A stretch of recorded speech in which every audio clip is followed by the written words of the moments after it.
O Lord, who for our sake did fast 40 days and 40 nights, give us grace to use that kind of discipline, that our flesh, being subdued to your spirit, our word, may ever obey your godly motions in us towards righteousness and true holiness, to thy honor and glory, who livest and reignest with the Father and the Holy Ghost, one God, world without end.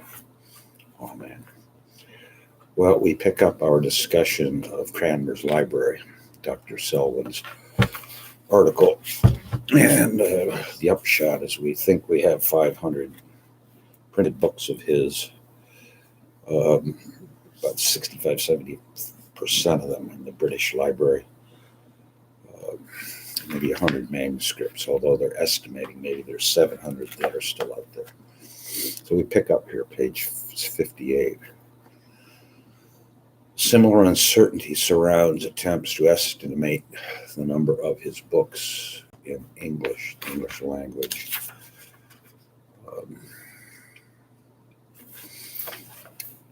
It is a striking fact that comparatively few vernacular books occur in the inventories and surviving libraries of his contemporaries, even though the output of English books, particularly in the field of more popular theological writing, was large, and much of it presumably of concern to Cranmer at a time of religious controversy. Yet only one printed book is his, for certain, Caxton's translation of Jerome's Vitis Patrum, 1495, and 3 of his manuscripts. Even when conjectured items are added, the number rarely reaches double figures and does not include any of the early English Protestants, any of those directly involved with him in the Reformation under Edward VI. They had to have pruned his library, or even English translation of works emanating from the continent. It is not clear whether such books, once read, were subsequently disposed of or kept elsewhere as not worthy of display in the scholar's library, or whether they may have suffered the fate of other Protestant books deemed inimical to the marriage religious policies at the time Cranmer's library was confiscated in 1553. We raise the question, what else besides Dr. Cranmer was burned? In the face of such uncertainties, it is impossible to estimate with any confidence the number of vernacular books he may have possessed. But taking these considerations into account, it seems quite possible that the total number of printed books in Cranmer's library may have been in excess of 700, considerably larger than the figure of 500 estimated heretofore. He's citing Jane and Johnson's mid-20th century assessment. Comparison with other private collections of this period, Cranmer's must have had few rivals after that of John Fisher, 1469 to 1535, or until those of Matthew Parker, Edmund Jest, Bishop of Salisbury, or Andrew Perne, Master of Peterhouse. Few private collections of the time exceeded 200 printed books, and manuscripts most were smaller than that. And the college libraries of Cambridge and Oxford were often no larger than these. As has been often said, the University Library of Cambridge, which had possessed some, which possessed some 500 to 600 volumes in 1530, had no more than 175 when it was cataloged for the Marian commissioners in 1557. So was that a purge from 500 to 600 down to 175? while the old university library at Oxford had entirely disappeared by the same date. Well, that is wild. Neglect, depredation,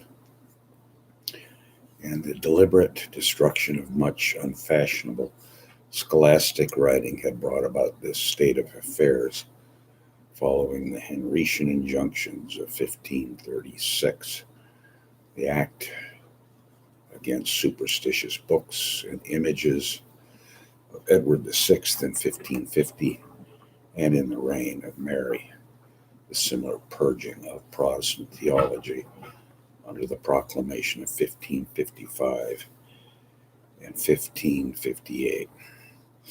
In the early 16th century, it is probable that only some of the monastic libraries had possessed larger and significantly more important collections, and Cranmer was to benefit from their dispersal at the time of their dissolution, if not before that date.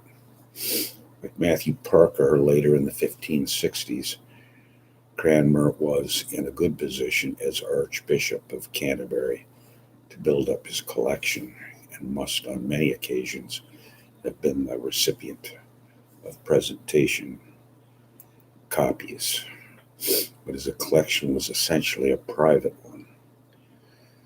An archiepiscopal library at Lambeth was not established until Bancroft's bequest of 1610 and Cranmer's predecessor, William Warham. Warham had left his collection to the New College, Oxford, where he had been a fellow, and to all souls, just as his successors. Reginald Pole and Matthew Parker were to do the benefit of other colleges at Oxford and Cambridge. Cranmer might well have done the same if his own circumstances had been different. Although Cranmer was the recipient of some presentation copies and benefited from the dispersal of some monastic libraries, particularly those of the Benedictine Priory at Bath, Christ Church, Canterbury, and a number of the West county houses, his library, as has often been said, was essentially a working collection, reflecting the needs first, while at Cambridge, as a student and fellow at Jesus College, and later as a servant of Henry VIII in the King's Great Matter. Archbishop and Protestant reformer. Little is known at present about how he acquired his books.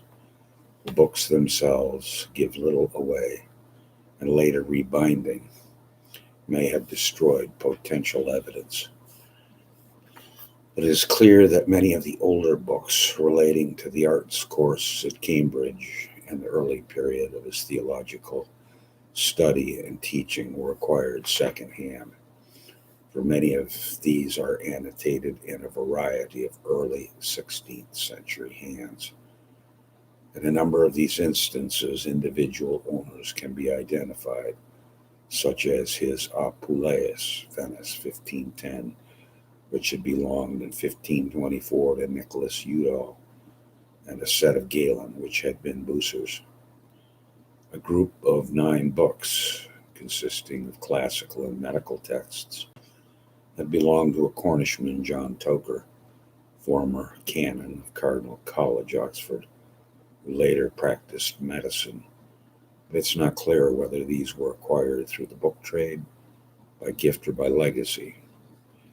But for a scholar of the early 16th century, the tools of his trade were of predominant continental printing, and although much of what he needed was often obtainable through English booksellers in London, Oxford, and Cambridge, evidently at an inflated price, it was often necessary to persuade friends and colleagues living on the continent or traveling abroad to look for the latest titles on display at such outlets as the Frankfurt Book Fair. It has a footnote here to Hooper's request to Bullinger to obtain other books at a trade price from the Zurich printer Christopher Froschover, promising to send the money in advance for the next Frankfurt Fair. The content and importance of Cranmer's library. Of the printed books and manuscripts that survive from his library, some 650, if we include both categories, theological works, not surprisingly, predominate, though this was common enough phenomena in other private collections of that period. Cranmer's nearly 400 volumes are theological, a few more if ecclesiastical histories, such as Eusebius, are included. If the broad subject classification adopted in the latter Lumley catalog of 1609 is followed, about 130 fall into the category of arts and philosophy, and many of these would have been relevant to the arts course at Cambridge, where Cranmer was at Jesus College. Just over 60 belong to history, and this would include material relating to recent political events as chronicles and histories, such as those of Eusebius or Thucydides. Cranmer also had a substantial collection of medical treatises, 35 volumes, most of them having come to light since Burbage's catalog of 1892. And there's a smaller group of legal works, much of it canon law. Cosmography and Geography 7, which also embraced astronomy and travel. The great majority of his books are in Latin, about 85%. Of the other 15%, just over 60 contain texts in Greek, 20 in Hebrew, and a very few in the vernacular. At most, 5 in English, 3 in Italian, 2 in French, and 1 in German and Spanish. The potential value of Cranmer's library for the modern student of the Renaissance and Reformation periods is very broadly twofold. First, alongside other surviving libraries and inventory book lists of this period, it can, especially because of its size and importance, greatly enhance our understanding of what was actually known and being read in the first half of the 16th century in England. Comprehensive bibliography of what was theoretically available to the scholar in the early 16th century, say in the field of theology, do not necessarily tell us accurately what a Cambridge don in the 1520s might have been reading and acquiring. The surviving library of an individual, especially at a time when institutional libraries were often small, far from representative, being often built up haphazardly from single gifts and legacies, can be a much more valuable guide.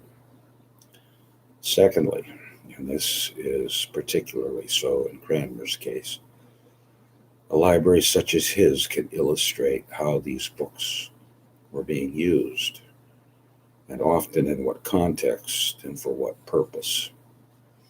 It is well known that it was Cranmer's habit not only to underscore passages in books that interested him, but to annotate the text in the margin.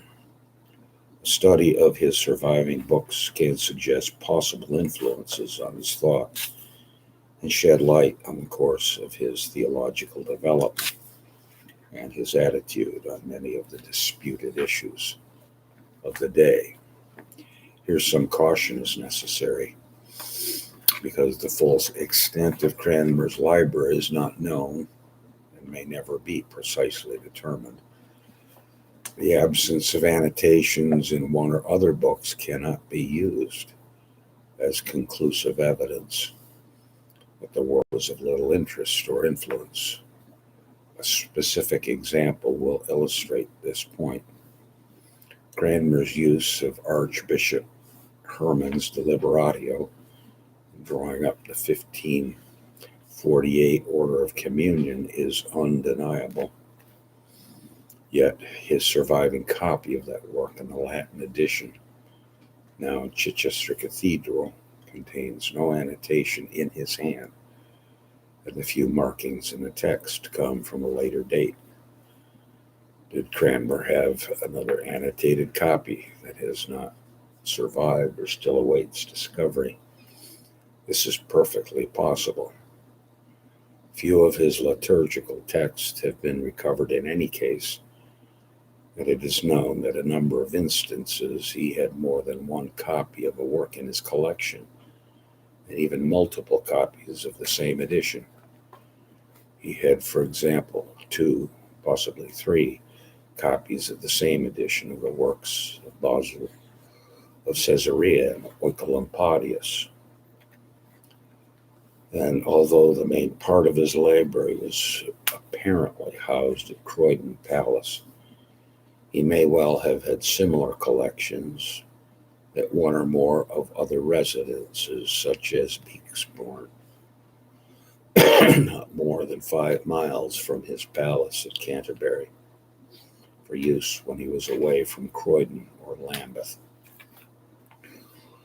Although some in his position had traveling libraries and compiled commonplace books, which could easily be carried with other luggage on a journey, the advantage of some duplication of the most needed items would have been obvious. In some instances, therefore, a surviving clean copy may in fact be a duplicate from his collection, and another annotated copy may have been lost or still awaiting fresh discovery. The early Cambridge years. Cranmer had gone to Jesus College, Cambridge, in about 1503, at a time when the new learning of the humanists, as Erasmus was to complain, had still made only a slight impact on the intellectual climate of the university, even within the arts faculty. The college he entered was one which had been recently founded in 1496, and like a number of other Cambridge colleges of this period, had made the preservation of doctrinal purity a major emphasis in its foundation statutes, at a time when the Wycliffite heresy, particularly at Oxford, was still a matter of concern to the authorities. In fact, all but one of the fellows on the foundation were required to study theology once they graduated and taught as Masters of Art. Cranmer was elected one of these theologian fellows in 1515 after obtaining his BA, and then proceeded to the Bachelor of Divinity in 1521, a year after the first new wave of Lutheran ideas had been felt in the universities and elsewhere. Little is known in detail about his experience of the current arts course or about his theological outlook at this time, but in later life as a Protestant, he was to write disparagingly of his Cambridge tutor. His anonymous biographer, Harleian manuscript 417, writing after his death, speaks of this period as one in which he was nozzled in the grossest kind of sophistry, logic, philosophy, moral and natural, not in the text of the old philosophers, but chiefly in the dark riddles and quiddities of Duns Scotus and other subtle questionists. To his age of, looks like 22 years, yes, 1511, 1512. Such a verdict, no doubt, reflects the changes that had come about in the wake of the 1536 royal injunctions and the Edwardian commissioners in 1549-50. But the content of Cranmer's library provides ample evidence of the preoccupation of the current arts course with traditional treatises for grammar, logic, and other subjects of the curriculum. The universal textbook of logic, Summa Logicalis of Peter of Spain, found a place, not surprisingly, in his library, and in the edition of Peter Tart 1500 and would have provided him with many analytical skills and debating techniques, which he was to use with good effect in his later controversy with Stephen Gardiner, 1550-51, and in his Oxford disputation. He was a prisoner in the Marian regime in 1554. His copy of Peter of Spain is bound with copies of Peter Tartaret's exposition of Aristotle's logical and philosophical works, and published in 1500, but other works of Aristotle and commentaries therein figure in at least 14 other books in his library, with imprints between 1476 and 1510. We'll pause for a minute and interject that I don't think in arts courses people take logic courses. I know I had to as a philosophy major. I had several of them. Look upon, across the wide net, look around.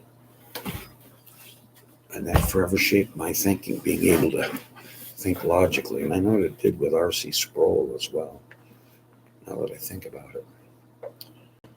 These include 2 copies of the 1497 Venice edition of Duns Scotus, Questione Subtilissima, on his Metaphysics of Aristotle. Other works may also belong to this period are copies of Boethius, with the commentary on his De Consolatione Philosophia by Aquinas, Encyclopedia de Praetabis Rerum, written in the middle of the 13th century by a Franciscan, Bartholomeus Anglicus, and works on arithmetic, geometry, music, and astronomy, which had traditionally belonged to the final 3 years of the arts course. Some of these copies are annotated, including his Peter of Spain, though it is not always certain whether the marginalia and notes are his or those of a previous owner. In some instances, it is clear that these books came to him secondhand and had probably passed through more than one generation of student reader before Cranmer owned them.